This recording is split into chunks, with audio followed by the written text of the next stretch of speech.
ഒറ്റ വാചകത്തിൽ പറഞ്ഞാൽ 10 കൊല്ലത്തെ കേരളത്തിന്റെ ഏറ്റവും വലിയ ഭരണ മികവ്, കേരളത്തിന്റെ മുഖച്ഛായ മാറ്റുന്ന വൻകിട പദ്ധതികൾ, ബൃഹത് പദ്ധതികൾ, ഒപ്പം സാധാരണക്കാരുടെ ജീവിതത്തിൽ അനുഭവേദ്യമാകുന്ന ആശ്വാസ പദ്ധതികൾ, ക്ഷേമ പദ്ധതികൾ, ഇത് രണ്ടും സമന്വയിപ്പിക്കാൻ കഴിഞ്ഞു, കൂട്ടിയോജിപ്പിക്കാൻ കഴിഞ്ഞു എന്നതാണ്. കേരളം ഇന്ത്യയിലെ എത്രാം സ്ഥാനത്തായിരുന്നു എന്ന് ആർക്കെങ്കിലും പറയാൻ പറ്റും? എത്രാം സ്ഥാനത്തായിരുന്നു? 28ാം സ്ഥാനത്തായിരുന്നു.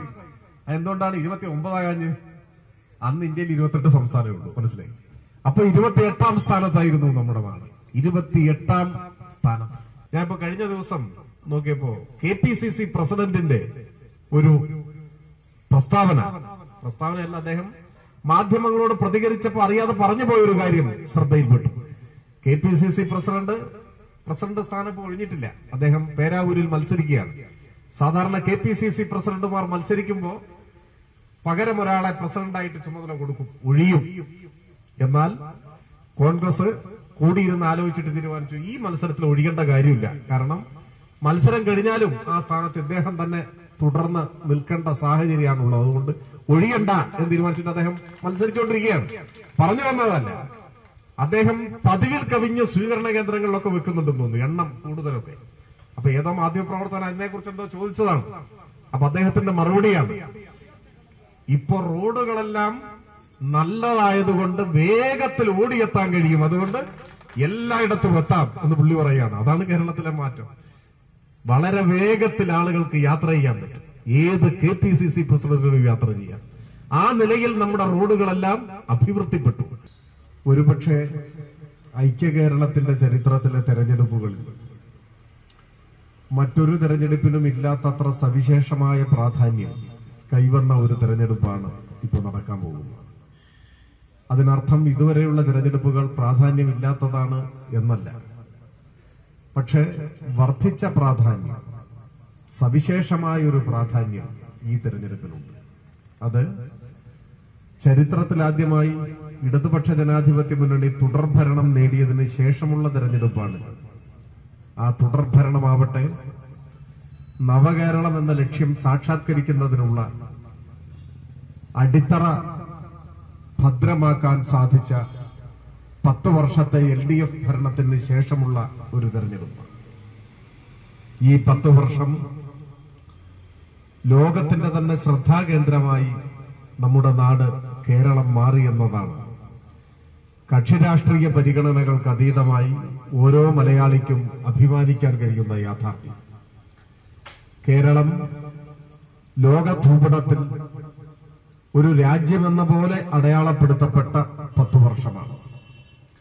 നമ്മുടെ രാജ്യം ലോകരാഷ്ട്രങ്ങളുടെ മുന്നിൽ ഇപ്പോഴും ദാരിദ്ര്യത്തിന്റെയും പട്ടിണിയുടെയും ഒരു റിപ്പബ്ലിക്കായി നിലനിൽക്കുമ്പോഴാണ് ഇന്ത്യയുടെ തെക്കേ മൂലയിൽ കേരളം എന്ന ഈ കൊച്ചു സംസ്ഥാനം ലോകത്തിന്റെ ശ്രദ്ധാകേന്ദ്രമായി മാറിയ, വളർച്ചയുടെയും പുരോഗതിയുടെയും മുന്നേറ്റത്തിന്റെയും വീരഗാഥകൾ രചിച്ച ഒരു നാടായി മാറിയത്. നമ്മുടെ രാജ്യത്തിന്റെ സ്ഥിതി ഇപ്പോഴും ദയനീയമാണ്. വിലക്കെടുക്കപ്പെട്ട മാധ്യമങ്ങളും കേന്ദ്ര ഭരണാധികാരികളും ഊതിവീർപ്പിച്ച ബലൂൺ പോലെയുള്ള അവകാശവാദങ്ങൾ ഉയർത്തുമ്പോഴും ആഗോള വിശപ്പ് സൂചികയിൽ ഇപ്പോഴും ഇന്ത്യയുടെ സ്ഥാനം 102 എന്ന് നമുക്കറിയാം.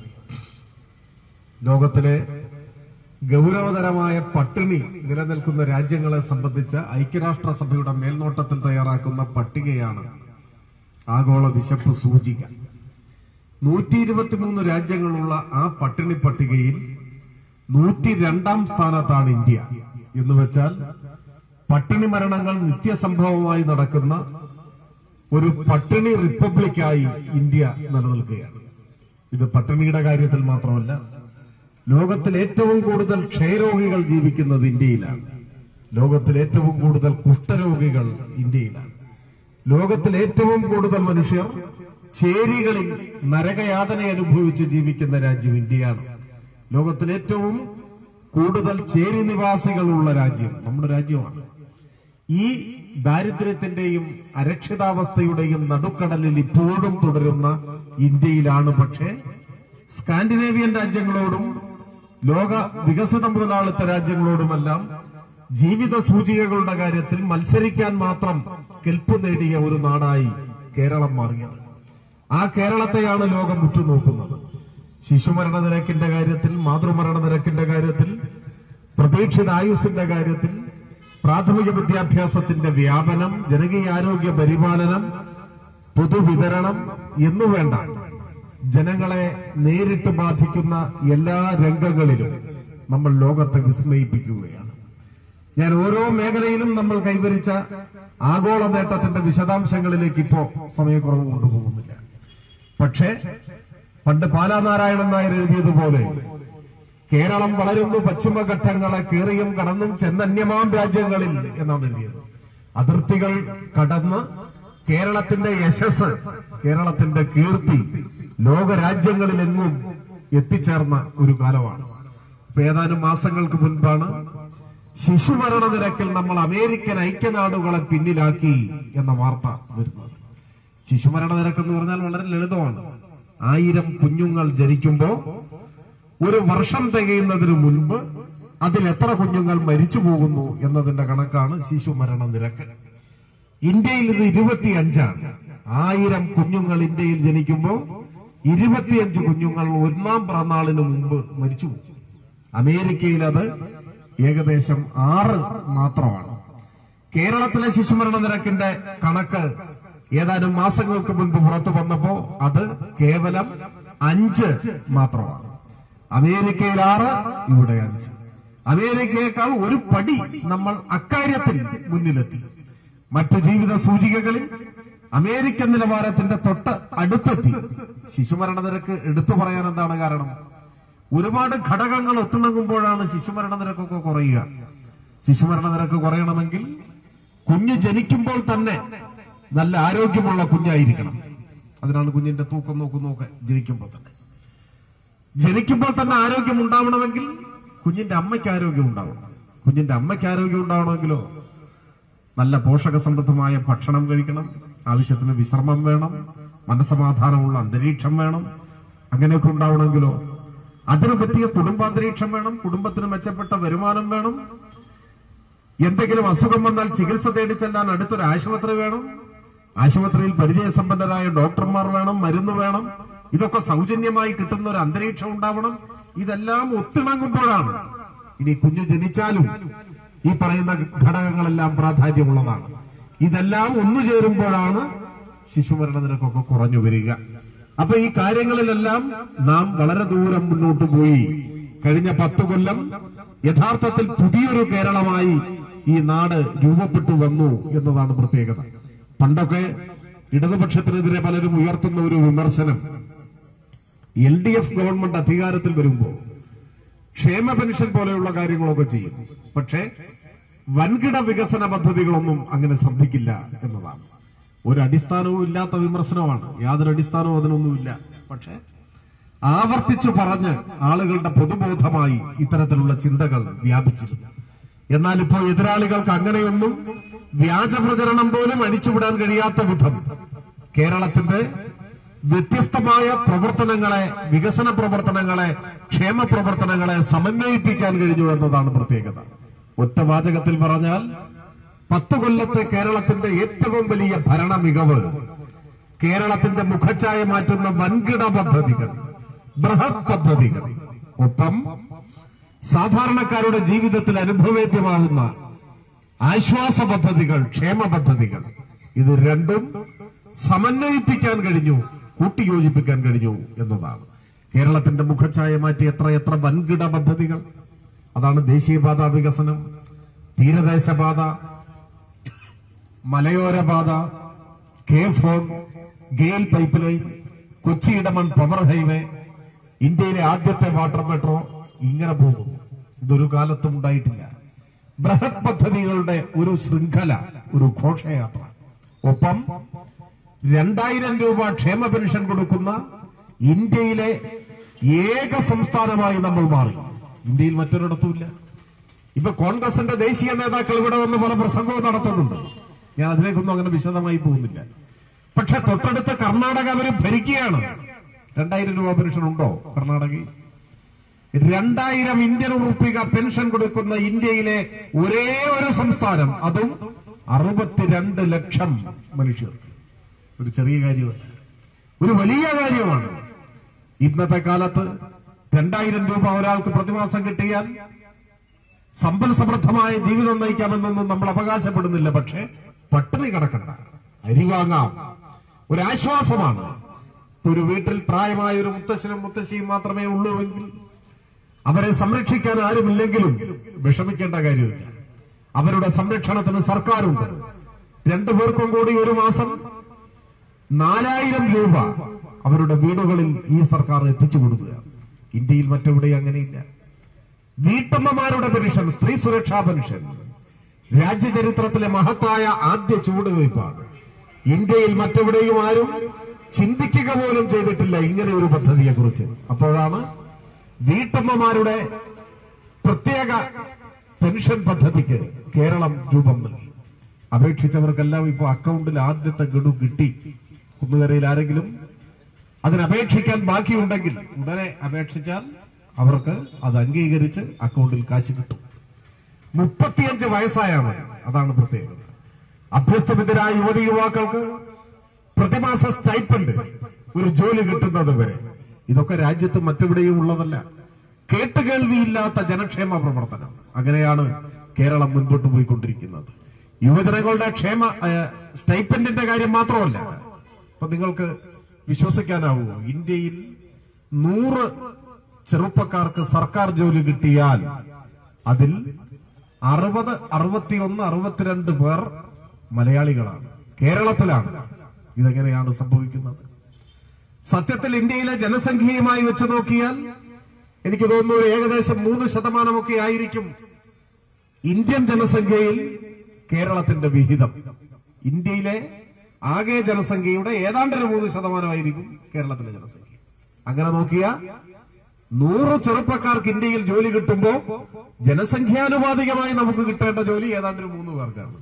പക്ഷെ കിട്ടുന്നതോ 100 പേർക്ക് സർക്കാർ ജോലി കിട്ടുമ്പോ അതിൽ 60, 61, 62 എണ്ണം ഇവിടെയാണ്. ഇതെങ്ങനെയാണ് യാഥാർത്ഥ്യമായത്? കേരളത്തിന്റെ 4 ഇരട്ടിയുണ്ട് UP, പക്ഷെ സർക്കാർ നിയമനമില്ല. ഇന്ത്യയിലെ മറ്റു പല സംസ്ഥാനങ്ങളിൽ നിന്നല്ല, മിക്കവാറും എല്ലാ സംസ്ഥാനങ്ങളിലും നിയമന നിരോധനമാണ്. ഒരൊറ്റയാൾക്ക് PSC വഴി ജോലി കിട്ടുന്നില്ല. അടിയന്തരാവശ്യമുള്ള വിരലിലെണ്ണാവുന്ന ഒഴിവുകൾ മാത്രമേ PSC നിയമനമുള്ളൂ. ബാക്കിയുള്ളയിടത്തോ ബാക്കി അത്യാവശ്യ നിയമനങ്ങളെല്ലാം കരാർ നിയമനങ്ങളാണ്. എന്ന് വെച്ചാൽ തൊഴിലുറപ്പ് പദ്ധതിയിലൊക്കെ അംഗങ്ങളായിട്ടുള്ളവർ ജോലി ചെയ്യുന്ന പോലെ ദിവസക്കൂലിക്ക് തുച്ഛമായ വേതനത്തിന് പെൻഷനില്ലാതെ ആനുകൂല്യങ്ങളില്ലാതെ താൽക്കാലികമായി ഒരു സുരക്ഷയുമില്ലാതെ ജോലി ചെയ്യുക. വ്യവസ്ഥാപിതമായ PSC നിയമനങ്ങൾ നടക്കുന്ന ഏക നാട് നമ്മുടെ നാടാണ്. 10 കൊല്ലത്തിനുള്ളിൽ 3 ലക്ഷം യുവതി യുവാക്കൾ കേരളത്തിൽ സർക്കാർ ഉദ്യോഗസ്ഥരായി മാറി. അതൊരു ദേശീയ അത്ഭുതമാണ്. അതാണ് ഈ കാലയളവിൽ ഇവിടെ ഉണ്ടായത്. കഴിഞ്ഞ 10 കൊല്ലത്തിനുള്ളിൽ 90,000 പള്ളിക്കൂടങ്ങൾ ഇന്ത്യയിൽ അടച്ചുപൂട്ടി എന്ന് പറഞ്ഞാൽ നിങ്ങൾ വിശ്വസിക്കൂ? 90,000 സ്കൂളുകൾ കഴിഞ്ഞ 10 കൊല്ലത്തിനുള്ളിൽ ഇന്ത്യയിൽ അടച്ചുപൂട്ടി. അതൊരു ദേശീയ നയമാണ്. ആ നയം തന്നെയാണ് കോൺഗ്രസും പിന്തുടരുന്നത്. നമ്മുടെ തൊട്ടടുത്ത കർണാടകയിൽ കഴിഞ്ഞ 5 കൊല്ലത്തിനുള്ളിൽ 3457 പള്ളിക്കൂടങ്ങൾ അടച്ചുപൂട്ടി, സ്കൂളുകൾ അടച്ചുപൂട്ടി. കേരളത്തിലോ ഒരൊറ്റ സ്കൂൾ അടച്ചുപൂട്ടിയില്ല. എന്താ കാരണം? കോൺഗ്രസിന്റെയും BJPയുടെയും നയങ്ങളിൽ നിന്നും വ്യത്യസ്തമായി പൊതുവിദ്യാഭ്യാസത്തെ സംബന്ധിച്ചൊരു നയം ഇടതുപക്ഷം ഉയർത്തിപ്പിടിക്കുകയാണ്. ഉമ്മൻചാണ്ടി മുഖ്യമന്ത്രിയായിരുന്നപ്പോൾ ഒടുവിൽ 40% സർക്കാർ സ്കൂളുകൾ അടിയന്തരമായി അടച്ചുപൂട്ടണം എന്ന നിലപാടാണ് വിദ്യാഭ്യാസം സംബന്ധിച്ച് തയ്യാറാക്കിയ റിപ്പോർട്ടിൽ ഒന്നാമത്തെ നിർദ്ദേശമായി എഴുതി വെച്ചിട്ടുള്ളത്. 2016 LDF ഗവൺമെന്റ് അധികാരത്തിൽ വന്നില്ലായിരുന്നെങ്കിൽ നമ്മുടെ നാട്ടിൻപുറങ്ങളിലെ പകുതി സർക്കാർ പള്ളിക്കൂടങ്ങൾ ഇപ്പോ കാണാനുണ്ടാവില്ല, അടച്ചുപൂട്ടിക്കഴിഞ്ഞിട്ടുണ്ടാവും. LDF വന്നപ്പോഴോ ലാഭനഷ്ടങ്ങളുടെ അടിസ്ഥാനത്തിൽ സ്കൂൾ വിദ്യാഭ്യാസത്തെ കാണാൻ പാടില്ല. ഒരു സ്കൂളിൽ കുറച്ച് കുട്ടികൾ കുറഞ്ഞാലും ആ സ്കൂൾ പൂട്ടരുത്. ഒരൊറ്റ കുട്ടിയാണെങ്കിൽ പോലും ആ സ്കൂൾ പ്രവർത്തിക്കണം എന്ന നിലപാട് സ്വീകരിച്ചത് ഇടതുപക്ഷമാണ്. അതുകൊണ്ട് നമ്മുടെ നാട്ടിൽ ഒരു സ്കൂളും പൂട്ടിയില്ലെന്ന് മാത്രമല്ല, ലോകോത്തര നിലവാരത്തിലേക്ക് സ്കൂളുകൾ മാറി. പുതിയ കെട്ടിടങ്ങൾ, സ്മാർട്ട് ക്ലാസ് മുറികൾ, എല്ലാ ക്ലാസ്സിലും കമ്പ്യൂട്ടർ. നമ്മുടെ രാജ്യത്തെ ഒരു പുത്തൻ പൊതുവിദ്യാഭ്യാസ മാതൃക കേരളത്തിൽ ആവിഷ്കരിച്ചു. ഒരു സ്കൂൾ പൂട്ടിയാൽ കുട്ടികളുടെ എണ്ണം കുറവാണെന്ന് പറഞ്ഞാലും കുറച്ച് കുട്ടികൾ അവിടെ ഉണ്ടല്ലോ, ആ കുട്ടികൾ അവിടെ പഠിക്കും. അതാണ് പ്രശ്നം. കിലോമീറ്ററുകൾ യാത്ര ചെയ്തു പോകേണ്ടി വരും പുതിയ സ്കൂൾ അന്വേഷിച്ച്. ആ അരക്ഷിതാവസ്ഥയിലേക്ക് വഴുതി വീഴാൻ നിൽക്കുന്ന സമയമാണ് കേരളത്തിൽ LDF സർക്കാർ അധികാരത്തിൽ വന്നത്. ഇങ്ങനെ ഓരോ മേഖലകളും നമുക്ക് വിശദമായി തന്നെ പരിശോധിക്കാൻ കഴിയും. ഈ തെരഞ്ഞെടുപ്പിലെ പ്രധാനപ്പെട്ട ചർച്ചാ വിഷയങ്ങൾ ഇതൊക്കെയാണ്. എങ്ങനെ ഇനി പവർ കട്ടും ലോഡ് ഷെഡിങ്ങും കേരളത്തിൽ തിരികെ വരണോ? കേരളത്തിലെ സ്കൂളുകൾ അടച്ചുപൂട്ടണോ? പരീക്ഷക്കാലത്ത് പോലും പാഠപുസ്തകം കിട്ടാത്ത പഴയകാലം തിരികെ വരണോ? ക്ഷേമ പെൻഷനുകൾ എന്നേക്കുമായി നിലച്ചു പോകണോ? നമ്മുടെ റോഡുകൾ എന്തായിരുന്നു? റോഡുകളുടെയൊക്കെ പഴയ സ്ഥിതി 10 കൊല്ലം മുമ്പുള്ള കാര്യങ്ങളൊക്കെ ആളുകൾ വളരെ വേഗത്തിൽ മറന്നുപോയിക്കൊണ്ടിരിക്കുകയാണ്. കേരളത്തിലെ റോഡുകളിൽ എത്രയെത്ര ജീവൻ അപഹരിച്ച വലിയ കുഴികൾ, ഗർത്തങ്ങൾ ഉണ്ടായിരുന്നു. അക്കാലത്താണ് കേരളത്തിൽ ഒരു ജനകീയ സമര രൂപം പിറവിയെടുത്തു. ഓരോ നാട്ടിലും ഓരോ തെരുവിലും റോഡിലെ മരണക്കുഴികൾ കണ്ട് മനസ്സുമെടുത്ത് കക്ഷി രാഷ്ട്രീയത്തിനതീതമായി അവിടുത്തെ ആളുകളെല്ലാം ഒത്തുകൂടി ആ കുഴികളിൽ വാഴ നടുവായിരുന്നു. നിങ്ങൾ മറന്നുപോയോ പഴയകാലം? എന്നും കേരളത്തിലെ ഏതെങ്കിലുമൊക്കെ തെരുവുകളിൽ രാഷ്ട്രീയത്തിനതീതമായി അന്നാട്ടുകാർ ഒത്തുകൂടി വാഴ നടുന്ന ചിത്രം പത്രങ്ങളിലൊക്കെ സ്ഥിരമായിട്ട് വരുമായിരുന്നു. ഇപ്പൊ കേരളത്തിൽ എവിടെയെങ്കിലും റോഡിൽ വാഴ നടുന്ന ഒരു വാർത്ത സോഷ്യൽ മീഡിയയിലെങ്കിലും നിങ്ങൾ കണ്ടിട്ടുണ്ടോ? എന്തുകൊണ്ട് അങ്ങനെ ഒരു സമരം ഇനി നടത്തേണ്ടതില്ല എന്നാരെങ്കിലും തീരുമാനിച്ചിട്ടാണോ? അല്ല, പിന്നെയോ വാഴയൊക്കെ ആയിട്ട് കാത്തിരിക്കുകയാണ് UDFന്റെ സഹോദരന്മാർ നടാൻ. പക്ഷെ വാഴ കരിഞ്ഞു പോവാന്നല്ലാതെ നടാൻ ഒരു കുഴി മഷിയിട്ട് നോക്കിയിട്ട് കേരളത്തിൽ കിട്ടിയിട്ടില്ല. റോഡുകളെല്ലാം മാറി. ഈ മാറ്റം നമ്മുടെയൊക്കെ ജീവിതത്തിൽ അനുഭവവേദ്യമല്ലേ? ഞാൻ ഇപ്പൊ കഴിഞ്ഞ ദിവസം നോക്കിയപ്പോ KPCC പ്രസിഡന്റിന്റെ ഒരു പ്രസ്താവനയല്ല, അദ്ദേഹം മാധ്യമങ്ങളോട് പ്രതികരിച്ചപ്പോ അറിയാതെ പറഞ്ഞു പോയൊരു കാര്യം ശ്രദ്ധയിൽപ്പെട്ടു. KPCC പ്രസിഡന്റ് സ്ഥാനം ഇപ്പോൾ ഒഴിഞ്ഞിട്ടില്ല. അദ്ദേഹം പേരാവൂരിൽ മത്സരിക്കുകയാണ്. സാധാരണ KPCC പ്രസിഡന്റുമാർ മത്സരിക്കുമ്പോ പകരം ഒരാളെ പ്രസിഡന്റായിട്ട് ചുമതല കൊടുക്കും, ഒഴിയും. എന്നാൽ കോൺഗ്രസ് കൂടിയിരുന്ന് ആലോചിച്ചിട്ട് തീരുമാനിച്ചു ഈ മത്സരത്തിൽ ഒഴിയേണ്ട കാര്യമില്ല. കാരണം മത്സരം കഴിഞ്ഞാലും ആ സ്ഥാനത്ത് ഇദ്ദേഹം തന്നെ തുടർന്ന് നിൽക്കേണ്ട സാഹചര്യമാണുള്ളത്. അതുകൊണ്ട് ഒഴിയണ്ട എന്ന് തീരുമാനിച്ചിട്ട് അദ്ദേഹം മത്സരിച്ചുകൊണ്ടിരിക്കുകയാണ്. പറഞ്ഞു വന്നതല്ല, അദ്ദേഹം പതിവിൽ കവിഞ്ഞ സ്വീകരണ കേന്ദ്രങ്ങളിലൊക്കെ വെക്കുന്നുണ്ടെന്ന് തോന്നുന്നു, എണ്ണം കൂടുതലൊക്കെ. അപ്പൊ ഏതോ മാധ്യമപ്രവർത്തകൻ അതിനെക്കുറിച്ച് എന്തോ ചോദിച്ചതാണ്. അപ്പൊ അദ്ദേഹത്തിന്റെ മറുപടിയാണ്, ഇപ്പൊ റോഡുകളെല്ലാം നല്ലതായതുകൊണ്ട് വേഗത്തിൽ ഓടിയെത്താൻ കഴിയും, അതുകൊണ്ട് എല്ലായിടത്തും എത്താം എന്ന് പുള്ളി പറയുകയാണ്. അതാണ് കേരളത്തിലെ മാറ്റം. വളരെ വേഗത്തിൽ ആളുകൾക്ക് യാത്ര ചെയ്യാൻ പറ്റും. ഏത് KPCC പ്രസിഡന്റിനും യാത്ര ചെയ്യാം. ആ നിലയിൽ നമ്മുടെ റോഡുകളെല്ലാം അഭിവൃദ്ധിപ്പെട്ടു. ഇതെല്ലാം ഇങ്ങനെ തുടരേണ്ടതല്ലേ? ഇനിയും വളരേണ്ടതല്ലേ? ശക്തിപ്പെടേണ്ടതല്ലേ? കേരളം ഇനിയും അഭിവൃദ്ധിപ്പെടേണ്ടേ എന്നതാണ് ഈ തെരഞ്ഞെടുപ്പിലെ ഏറ്റവും പ്രധാനപ്പെട്ട ഒരു ചോദ്യം. ആ സമഗ്രമായ വികസനത്തിന്റെ നെറുകയിലാണ് കേരളത്തിലെ വ്യാവസായിക അഭിവൃദ്ധി. അതിന് നേതൃത്വം കൊടുക്കാൻ ഈ നാടിന്റെ ജനപ്രതിനിധിയായ സഖാവ് P. രാജീവിന് കഴിഞ്ഞു എന്നതാണ് ഏറ്റവും അഭിമാനകരമായ ഈ തെരഞ്ഞെടുപ്പിലെ കളമശ്ശേരിയിലെ വോട്ടർമാരെ സംബന്ധിച്ചിടത്തോളം ഏറ്റവും അഭിമാനകരമായ സാഹചര്യം. 2016 UDF ഗവൺമെന്റ് അധികാരത്തിൽ നിന്നിറങ്ങുമ്പോ വ്യവസായ സൗഹൃദത്തിന്റെ കാര്യത്തിൽ കേരളം ഇന്ത്യയിലെ എത്രാം സ്ഥാനത്തായിരുന്നു എന്ന് ആർക്കെങ്കിലും പറയാൻ പറ്റും? എത്രാം സ്ഥാനത്തായിരുന്നു? 28ാം സ്ഥാനത്തായിരുന്നു. എന്തുകൊണ്ടാണ് 29 ആകാഞ്ഞ്? അന്ന് ഇന്ത്യയിൽ 28 സംസ്ഥാനമേ ഉള്ളൂ, മനസ്സിലായി? അപ്പൊ 28ാം സ്ഥാനത്തായിരുന്നു നമ്മുടെ നാട്. 28ാം സ്ഥാനത്ത്. ആ 28ാം സ്ഥാനത്ത് നിന്ന് കേരളത്തെ വ്യവസായ സൗഹൃദത്തിന്റെ കാര്യത്തിൽ 1ാം സ്ഥാനത്തെത്തിച്ചു എന്നതാണ് സഖാവ് P. രാജീവിന്റെ മിടുക്ക്, ഭരണപരമായ മികവ്, കഴിവ്, അർപ്പണ മനോഭാവം, നമ്മുടെ നാട് ആർജിച്ച പുരോഗതി ഒരു നിസ്സാര കാര്യമല്ല. ഞാനതിന്റെ ഓരോ സൂക്ഷ്മതലത്തിലേക്ക് പോകുന്നില്ല. സ്റ്റാർട്ടപ്പുകൾ, ചെറുകിട സൂക്ഷ്മ സംരംഭങ്ങൾ, സംരംഭകത്വ വർഷത്തിന്റെ ഭാഗമായി കേരളത്തിൽ പുതുതായി ആരംഭിക്കാൻ കഴിഞ്ഞ ലക്ഷക്കണക്കിന് വരുന്ന സംരംഭങ്ങൾ. ഇതൊന്നും ഒരു ചെറിയ കാര്യമല്ല. ഇപ്പോ 1,00,000 സംരംഭം ലക്ഷ്യം വെച്ചുകൊണ്ടാണ് വ്യവസായ സംരംഭകത്വ വർഷം തുടങ്ങിയത്. 1,32,000 സംരംഭങ്ങൾ ആരംഭിച്ചു. അപ്പൊ മഹാവിജയമായി. അപ്പൊ ഇതിങ്ങനെ വിട്ടാൽ പറ്റില്ലല്ലോ എന്ന് കരുതി കേരളത്തിലെ ഒരു സ്വകാര്യ ടെലിവിഷൻ, സ്വകാര്യം എന്നൊന്നും പറയണ്ട, മനോരമ ചാനൽ, മലയാള മനോരമ ചാനൽ ഒരു പ്രത്യേക സ്റ്റോറി അന്ന് തയ്യാറാക്കി. അതിൽ അവർ കൊടുത്ത തലക്കെട്ട് ലക്ഷണമൊത്ത കള്ളം എന്നാണ്. എന്ന് വെച്ചാൽ ഇതൊന്നും സത്യമല്ല, ഇതൊക്കെ കള്ളമാണെന്നാണ്. എന്നിട്ട് ഈ തുടങ്ങിയതിൽ ചിലതൊക്കെ പൂട്ടുമല്ലോ, അങ്ങനെ പൂട്ടിയ ഒരു 6-7 സംരംഭങ്ങളുടെ കണക്കൊക്കെ എടുത്ത് അവിടെയൊക്കെ പോയി. സത്യത്തിൽ ഒരു സംരംഭം തുടങ്ങിയാൽ അതിൽ നമ്മുടെ രാജ്യത്തെ സ്ഥിതി അനുസരിച്ച് എത്ര എണ്ണം പൂട്ടും? അതിന്റെ ദേശീയ ശരാശരി 30%. എന്ന് വെച്ചാൽ 100 സംരംഭങ്ങൾ ആരംഭിച്ചാൽ സ്വാഭാവികമായി അതിൽ 30 എണ്ണം ഇടയ്ക്ക് വെച്ച് അവസാനിക്കും, ബാക്കി 70 തുടരൂ. അതാണ് നമ്മുടെ രാജ്യത്തെ സ്ഥിതി. പക്ഷേ കേരളത്തിൽ ആ ശതമാനം 15-ൽ താഴെയാണ്. അപ്പൊ അതിൽ തന്നെ നമ്മൾ വളരെ മുന്നിലാണ്. പറഞ്ഞു വന്നത് അതല്ല, ഈ വ്യവസായ സംരംഭകത്വ വർഷത്തിന്റെ ഭാഗമായി കേരളത്തിലുണ്ടായ വ്യാവസായിക അഭിവൃദ്ധി, അതിനെ താറടിച്ച് കാണിക്കാൻ മനോരമ ചാനൽ ഇങ്ങനെയൊരു കള്ളപ്രചാര വേല ഏറ്റെടുത്ത സമയത്ത് അവർക്കൊരു അബദ്ധം പറ്റി. അതാണ് ഈ കോർഡിനേഷന്റെ ഒക്കെ കുറവ്. മനോരമയുടെ ഇംഗ്ലീഷ് ഓൺലൈൻ, അതിൽ ആ സമയത്ത് ഒരു ഗവേഷണ സ്വഭാവത്തിലുള്ള സ്റ്റോറി പ്രത്യക്ഷപ്പെട്ടു. അതിൽ മറ്റൊന്നുമല്ല, നമ്മുടെ തമിഴ്നാട് തിരുപ്പൂരിനടുത്ത് കാങ്ങയം എന്ന് പറയുന്ന ഒരു സ്ഥലമുണ്ട്.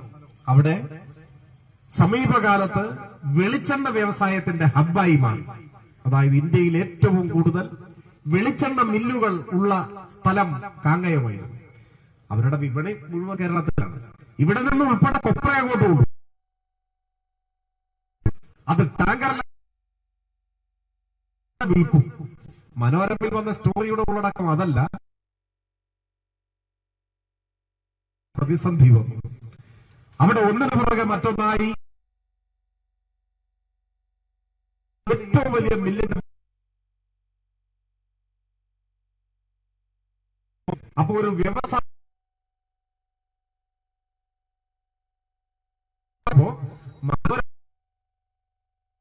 നടത്തി ഇതിന്റെ കാര്യങ്ങളൊക്കെ കണ്ടുപിടിച്ച് പ്രസിദ്ധീകരിച്ച അദ്ദേഹം പറയുകയാണ്, വ്യവസായ സംരംഭ ഭാഗമായി നമ്മുടെ കേരളത്തിൽ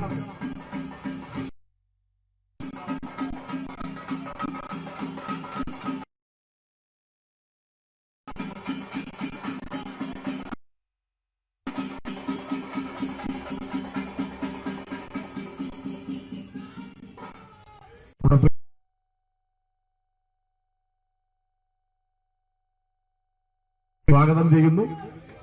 ഞാൻ കൂടുതൽ ദീർഘിപ്പിക്കുന്നില്ല. പറഞ്ഞു വന്നത്, വ്യവസായ സംരംഭകത്വ വർഷത്തിന്റെ ഭാഗമായി കേരളത്തിൽ 3000-ഓളം വരുന്ന ചെറുകിട വെളിച്ചെണ്ണ മില്ലുകൾ കുടിൽ വ്യവസായം എന്ന പോലെ ആരംഭിച്ചു. അതിന്റെ ഭാഗമായി കേരളത്തിൽ വെളിച്ചെണ്ണ ഉൽപാദനം വർദ്ധിച്ചു. നമ്മുടെ നാട്ടിൻപുറത്തെ കടകളിലെല്ലാം ശുദ്ധമായ വെളിച്ചെണ്ണ എന്ന പേരിൽ വെളിച്ചെണ്ണ വന്നു. നിങ്ങളൊക്കെ കാണുന്നില്ലേ, കുന്നൂരയിലൊക്കെ ഉണ്ട് കടകളിൽ. അപ്പൊ ആളുകൾ അത് വാങ്ങാൻ തുടങ്ങി. അപ്പൊ കാങ്ങയത്ത് നിന്ന് വെളിച്ചെണ്ണ ഡിമാൻഡ് ഇല്ലാത്ത വെളിച്ചെണ്ണയായി മാറി. അതുകൊണ്ട് അവിടെ പ്രതിസന്ധി വന്നു, അവിടെ മില്ലുകൾ പൂട്ടി, അവിടെ വ്യവസായം തകർന്നു. കേരളത്തിലെ വ്യവസായ വകുപ്പിന്റെ വളർച്ചയെ ഏറ്റവും ഭംഗിയായി മനോരമ ഓൺലൈൻ ഇങ്ങനെ അടയാളപ്പെടുത്തി. ഞാനത് സാന്ദർഭികമായി സൂചിപ്പിച്ചുവെന്ന് മാത്രം. ഈ സന്ദർഭത്തിൽ ഞാൻ കൂടുതൽ മറ്റു കാര്യങ്ങളിലേക്കൊന്നും പോകുന്നില്ല. നമ്മുടെ നാടാർജിച്ച സമഗ്രമായ പുരോഗതി, വളർച്ച, അതിനെ കൂടുതൽ ശക്തിപ്പെടുത്താൻ ഇടതുപക്ഷം കേരളത്തിൽ വീണ്ടും അധികാരത്തിൽ വരേണ്ടതായിട്ടുണ്ട്. അതിൽ നമുക്കിവിടെ ലഭിച്ചിട്ടുള്ള ഏറ്റവും നല്ല ഒരു അവസരം സഖാവ് പി രാജീവ്, കേരളത്തിന്റെ വ്യവസായ മന്ത്രി, ഇവിടെ ജനവിധി തേടുന്നു എന്നതാണ്. കേരളത്തിലെ ഏത് നിയമസഭാ മണ്ഡലവും മോഹിക്കുന്ന ഒരു സ്ഥാനാർത്ഥിയാണ് സഖാവ് പി രാജീവ്. അദ്ദേഹത്തെ നമുക്ക് ലഭിച്ചു എന്നതാണ് ആഹ്ലാദകരം. ഏത് മണ്ഡലവും മോഹിക്കുന്ന, ഏത് പാർട്ടിയും മോഹിക്കുന്ന ഒരു നേതാവിനെ നമ്മുടെ പ്രതിനിധിയായി നിയമസഭയിലേക്ക് അയക്കാൻ നമുക്ക് ലഭിച്ച അവസരം ഏറ്റവും ഗംഭീരമായി ഉപയോഗിച്ചവരാണ് കളമശ്ശേരിയിലെ ജനങ്ങൾ. ഇത്തവണ ആ ഭൂരിപക്ഷം ഇരട്ടിയായി വർദ്ധിപ്പിച്ച് കേരളത്തിലെ ഏറ്റവും തിളക്കമാർന്ന ഭൂരിപക്ഷങ്ങളിൽ ഒന്നായി കളമശ്ശേരിയിലെ ഭൂരിപക്ഷം മാറ്റാൻ എന്നെന്നും മനസ്സിൽ ഓർത്തിരിക്കാൻ കഴിയുന്ന ഒരു മഹാവിജയമായി ഈ തെരഞ്ഞെടുപ്പിലെ LDF വിജയത്തെ മാറ്റാൻ നിങ്ങളെല്ലാം പരിശ്രമിക്കണമെന്ന് അഭ്യർത്ഥിക്കുന്നു. യാദൃച്ഛികമാവാം, ഒരു ആൽമര ചുവട്ടിലാണ് നമ്മുടെ പര്യടന പരിപാടി ആരംഭിക്കുന്നത്. ഇതിനാണ് ബോധിവൃക്ഷം എന്ന് പറയുന്നത്. ബുദ്ധനെ ബുദ്ധനാക്കി മാറ്റിയത് ഒരു ആൽമര ചുവട്ടിൽ നിന്ന് അദ്ദേഹത്തിനുണ്ടായ ബോധോദയമാണ്, ജ്ഞാനോദയമാണെന്നൊക്കെയാണ് പറയുക. പുതിയ ഒരു കേരളം, ആ ലക്ഷ്യം സാക്ഷാത്കരിക്കുന്നതിനു വേണ്ടിയുള്ള ഇടതുപക്ഷത്തിന്റെ മഹാപ്രയാണം ഇവിടെ കളമശ്ശേരിയിൽ നിന്നും ഈ സ്ഥാനാർത്ഥി പര്യടന പരിപാടി, ഒരു ആധുനിക കേരളം യാഥാർത്ഥ്യമാക്കാനുള്ള പര്യടന പരിപാടി ഈ ബോധിവൃക്ഷ ചുവട്ടിൽ നിന്നും നമ്മൾ ആരംഭിക്കുകയാണ്. പുതിയ കേരളം യാഥാർത്ഥ്യമാക്കാൻ സഖാവ് പി രാജീവിനെ വൻപിച്ച മഹാഭൂരിപക്ഷത്തോടെ വിജയിപ്പിക്കണമെന്ന് ഒരിക്കൽ കൂടി അഭ്യർത്ഥിച്ചുകൊണ്ട് ഞാൻ എന്റെ എളിയ വാക്കുകൾ അവസാനിപ്പിക്കുന്നു. അഭിയോഗം.